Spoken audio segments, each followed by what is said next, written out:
අද අපි කතා කරන්නේ idioms ගැන. පළවෙනි එක තමයි catch your breath. පොඩි විවේකයක් ගන්නවා. උදාහරණයක් තමයි let's stop and catch our breath.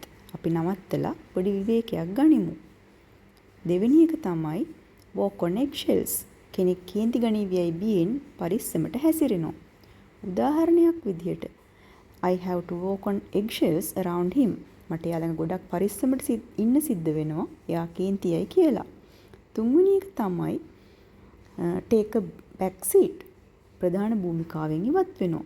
උදාහරණයක් විදිහට I am happy to take a back seat. මම ප්‍රධාන භූමිකාවෙන් ඉවත් වෙලා ඉන්න කැමතියි කියන එක තමයි ඒකෙන් අදහස් වෙන්නේ. හතරවෙනි එක තමයි go off the rails. හැමදේම අවුල් වෙනවා. මේකට උදාහරණයක් විදිහට අපිට කියන්න පුළුවන් the meeting went off the rails. Meeting එක හොඳටම අවුල් වුණා. ඊළඟ ඉඩියම් එක තමයි අපි අද කතා කරන keep your nose clean. ප්‍රශ්න වලට නොවැටී ඉන්න. ඒකට උදාහරණයක් විදිහට අපිට කියන්න පුළුවන් just keep your nose clean. ප්‍රශ්න වලට වැටෙන්නේ නැතුව ඉන්න. ඊළඟට අපි අද දවසේ කතා කරන ඉඩියම් එක take the heat. the take the heat. දෝෂාරෝපණය බාර ගන්නවා. අපි ඒකට උදාහරණයක් විදිහට ගනිමු I'll take the heat. දෝෂාරෝපණය බාර ගන්නවා. ඊළඟ ඉඩියම් එක තමයි have one foot out of the door. යන්න ලෑස්ති වෙලා ඉන්නවා. උදාහරණයක් විදිහට අපිට කියන්න පුළුවන් he's got one foot out of the door. එයා යන්න ලෑස්ති වෙලා ඉන්නේ.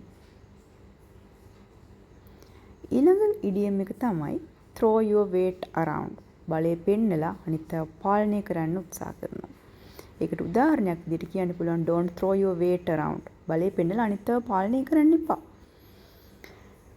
අද දවසේ අපි ඉගෙන ගන්න 9 වෙනි ඉඩියම් එක තමයි have a bone to pick with someone. ඒකට උදාහරණයක් විදිහට අපිට කියන්න පුළුවන් I have a bone to pick with you. මට ඔයත් එක්ක විසඳ ගන්න ප්‍රශ්නයක් තියෙනවා. අද දවසේ අපි ඉගෙන ගන්න අන්තිම ඉඩියම් එක තමයි go from bad to worse. තත්ත්වය තව තවත් නරක වෙනවා. ඒකට උදාහරණයක් විදිහට අපිට කියන්න පුළුවන් traffic went from bad to worse. රථ වාහන තදබදේ තව තවත් නරක වුණා. ඉතින් මේ වගේ වීඩියෝ තව දුරටත් නරඹන්න අපිත් එක්ක එකතු වෙලා ඉන්න. Thank you for watching.